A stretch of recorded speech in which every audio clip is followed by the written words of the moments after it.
గురుగారిక తదుపరి రాశి వృషభ రాశి. 2025లో వృషభ రాశి వారికి ఏ విధంగా ఉంది? 2025 వృషభ రాశి కనుక తీసుకున్నట్లయితే మనకు కృత్తిక 2, 3, 4 పాదాలు, రోహిణి 1, 2, 3, 4 పాదాలు, అలాగే మృగశిర 1, 2, 3 పాదాలు.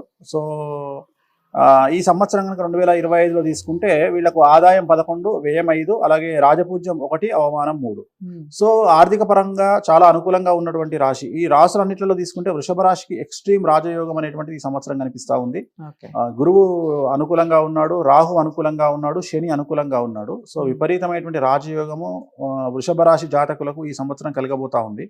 మరీ ముఖ్యంగా ఏప్రిల్ 1 నుండి చాలా అనుకూలంగా ఉండబోతా ఉంది. ఫస్ట్ హాఫ్ 3 నెలలు కొద్దిగా టఫ్ ఉన్నా ఏప్రిల్ 1 నుండి మాత్రం చాలా అనుకూలంగా ఉంటుంది.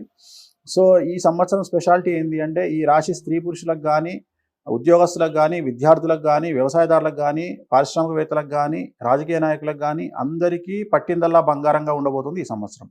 సో ఈ సంవత్సరం